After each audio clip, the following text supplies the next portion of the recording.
Welcome everyone to Raw is Netflix episode number 2. I mean, let's jump right into it. So kicking off Monday Night Raw, we had CM Punk, Seth Rollins, and Drew McIntyre all announcing their pretty much entering the Royal Rumble. They're entering the Royal Rumble. I don't know what else. They're entering the Royal Rumble, and I mean, with them entering the Royal Rumble, it's not surprising. It's about to be one of the biggest Royal Rumbles in history, I think, just by names alone. Let's go with that. Names alone, because the past few years at the Royal Rumble, for the men's Royal Rumble matches, have been lacking, my personal opinion. The past 2 years, I want to say, it's been very lacking. The women has been blowing the men out of the water pretty easily, like real easily. I'm real freaking easy. Very interesting with this segment.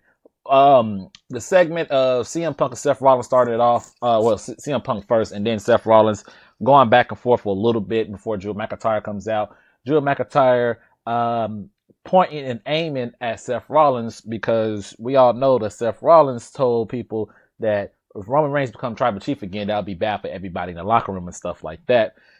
And then you could tell on Seth's face that he didn't care, but he did care, but he's too busy embroiled in this CM Punk feud to do something about it. So Drew McIntyre's like, I have to be that guy, step it up, just to ensure the procedures and stuff are correct, type deal. That's why he entered the Royal Rumble. So it's very, very, very interesting. It's very interesting, in my personal opinion, how that went down. The lack of focus that Seth Rollins is having, it seems like, because he's focused so much on CM Punk and making sure CM Punk doesn't main event WrestleMania or get a shot at a championship, but then turn around forgetting about Roman Reigns and the Bloodline and what they've been doing over there on SmackDown. So this is very interesting. I'm also surprised that they never Drew nor Seth Rollins asked CM Punk what type of deal that CM Punk has with Paul Heyman for helping Roman Reigns and them out at Survivor Series at War Games. So I'm assuming that'll be brought up at some point during this whole thing. I'll assume so, but we'll see. We'll definitely see. I don't know when CM Punk's going to cash in. It could be around WrestleMania. It could be SummerSlam. We don't know. We don't know. So that's very interesting that no one brought that up. So it's kind of like CM Punk got to scrape by without getting in trouble just yet. I think that will be brought up at some point. Somebody's going to point it out. I don't know if this is all in order or not. I'm using CBSSports.com to review Raw, so I'm not too sure this is in order. If it's not, I apologize, but it'll be all right. We had Pentagon Jr. We had Penta making his debut on Monday Night Raw, defeating Chad Gable. A really, really good matchup between the two. Really fantastic matchup between the two. Definitely enjoyed that. It wasn't going to be a one-sided beatdown. It was actually Chad Gable putting out the real work, and Penta having to overcome Chad Gable before getting his first official win in the WWE. Cut amazing promo. After it, we had the little kid in the crowd dropping a little bit of tears for watching him on the Monday Night Raw. Shout out to Michael Cole. I know he funny with that, dropping welcome to the big times. He funny with that. So what do they do with Penta going forward? First of all, do I like the name Penta? Not really. I'll be fine if they went with Pentagon Zero, whatever. I can't say the M word. I ain't gonna lie. I don't know how to say it. I would have been fine if they went with that, or Penta Zero or something, or Pentagon Zero. I think I would have been fine with that. But Penta, I mean, I'll get used to it, but I don't want to get used to something like that. I have to. This is major. Why is it major? It's because finally, after years, after the fail of Sin Cara, Kalisto, and to an extent, Dragon Lee, they finally have a babyface mask luchador that they can finally push, and the crowd is already behind him majorly. This is something WWE has been dreaming about. I'm telling y'all, from when Sin Cara debuted, / Mystical Sin Cara when he debuted, to Kalisto, to freaking Dragon Lee, which I don't know how they butchered Dragon Lee, but they did. All three of these guys were supposed to be taking over the Rey Mysterio mantle. They never could get that mantle, but now Penta is here to take that over. So I'm It's about time. It's definitely about time. Um, let's go up to the next one. We had Sheamus beating Kaiser. Not surprised. I'm not gonna lie. I'm not surprised about this. For me personally, I think Kaiser has been doing some solid in ring work as a individual singles wrestler. At the same time, he's better off in a tag team. Let's be honest. Him and Giovanni, they're better off as a tag team.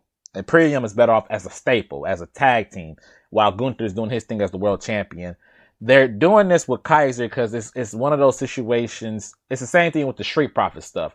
I don't know if y'all remember a couple years back when the idea of making Martel Forbes as a singles wrestler and a push, we all know it's there, but they didn't want to leave Angelo Dawkins behind. But they started a while ago. They was like plus a couple years ago. Dawkins was getting a lot of in-ring singles action just to see if he can hold his own. He definitely can, in my personal opinion. As long as they keep him booking pretty solidly, a little strong, and do whatever they want to do with Ford, they'd be fine. So here, this is almost the exact situation, except both Kaiser and Giovanni, they both have been losers pretty much. They're not really having stuck out just yet. So my personal opinion with this whole draft, what is this portal open thing that I hate? The Raw and SmackDown stars can appear on whatever shows possible. I don't care for that. I'm an old school wrestling fan, old school draft fan. I don't like that. I don't like that at all. They put them back together and push them push them back in the tag team hunt. I mean, for real, like goodness gracious. Next up, I forgot that. Sheamus and Braun Breaker are gonna run it back. I'm assuming the Royal Rumble, maybe Saturday night. Oh no, Saturday night main event. They're gonna run back at Saturday night main event, so that should be interesting. Next up, we had Jey Uso challenging Gunther at Saturday night's main event for the World Heavyweight Championship. But it's interesting he's challenging because Jay's also already said he's going to be in the Royal Rumble. So it's kind of like we know Gunther's going to retain. He's going to retain anyway. But a little heartfelt, a little strong promo from Us. I'm like, hey, you know what? I'm fine with that. I'm fine with that. I'm definitely fine with it. Strong little promo, showing his emotion, showing the emotions and stuff, and he's like, I'm focused, I'm ready, I can take that world championship. And then we also have Gunther with the whole, you're a really talented tag team wrestler, kind of leave it at that. And I'm like, that's cold blooded, but dang, this should be a nice little matchup. It sucks that Gunther's in filler mode. That's bad booking, my personal opinion. Bad booking. He's in filler mode. Ooh, I guess. We had crowned our first ever women's Intercontinental Champion has been crowned. Lyra Valkyria defeated Dakota Kai with a really good matchup. I definitely enjoyed this matchup more than I thought I would have, quite honestly. When I watch the women's division and they go in the ring, some of them can go really well, some of them can't. Some of them I just have to have more time being spent watching them go. And this right here was one of those situations. I'm glad I could say, I didn't know her name was Lyra, so I'm glad I know her name now, because I feel like I'm saying this Valkyria because I don't know her first name correctly. But I think this is a good match. The big suplex to the outside was something I was not expecting. Good back and forth match. Dakota Kai, I thought she could have won it. I thought that was what they was going with, but I'm fine with either or.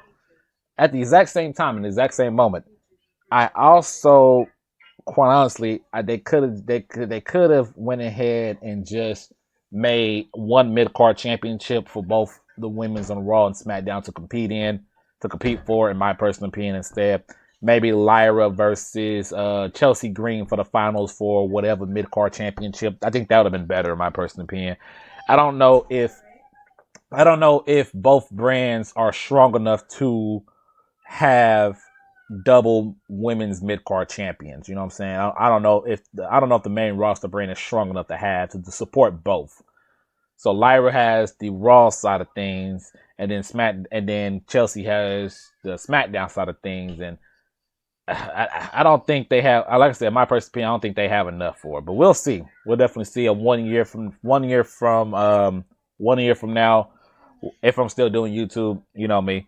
And if I'm still recording, we'll definitely talk about the pros and cons and everything that happened before him. So before we got this next matchup, we had the Miz and Killian Cross was backstage having a discussion, talking, and we found out that the Wyatt Six have been moved to SmackDown. So once again, it negates a lot of the things about the brand split. It just irritates me really heavily. No rants today. I'm not ranting off of that. It's just annoying, quite honestly. But we end up leading up to a Sami Zayn versus The Miz match, which, all right, The Miz is in jobber mode right now. He's in vibe mode. It don't really matter if he wins or loses. Sami wins with the Huluva kick and the Blue Thunder Bomb combo. That was pretty much it. He's supposed to be talking to Pierce about something else in general, but we don't know what that's supposed to be about. Earlier before then, Sami Zayn and Seth Rollins was into it a little bit about everything that happened, and I think they're going to be flirting with a match against each other's. So we'll definitely see. Like I said, Seth Rollins seemed like he got distracted with CM Punk, and now he's trying to refocus back on the bloodline. Whether or not he will be focused on the bloodline moving forward, we'll definitely see. We'll definitely see. Because I think it's going to be... I think we're going to get to a point on the Monday Night Raw episode to where CM Punk is called... Not CM Punk. Seth Rollins is calling out CM Punk and then telling them about the whole ordeal, what business that he had with Paul Heyman and what deal he made. We'll see. Like I said, we'll see. Killian Cross, we just need to get him in the ring. That's all. Get Killian Cross in the ring. Next up, we had Rhea Ripley cutting her promo about being dominant champion. Nia Jax came out there because why not? That's where I'm at with this. Why not? She come out there. The little back and forth promo. Of course, Bayley, who's been at ringside for a handful of matches, she gets in the ring. Plus, they was from San Jose. That's where Bayley's from. All this led to just Rhea and Bayley teaming up on Nia Jax. Also got a showcase of a Bayley staring at the World Heavyweight Championship of Rhea Ripley's. Let's be honest here. That ain't happening. That's not happening. I don't care to see that. I don't care to see that. Let's be honest. I'm being red. I don't really care to see that. That's just me. And then the main event of the night, Damian Priest defeating Finn Balor in a street fight match. Yep.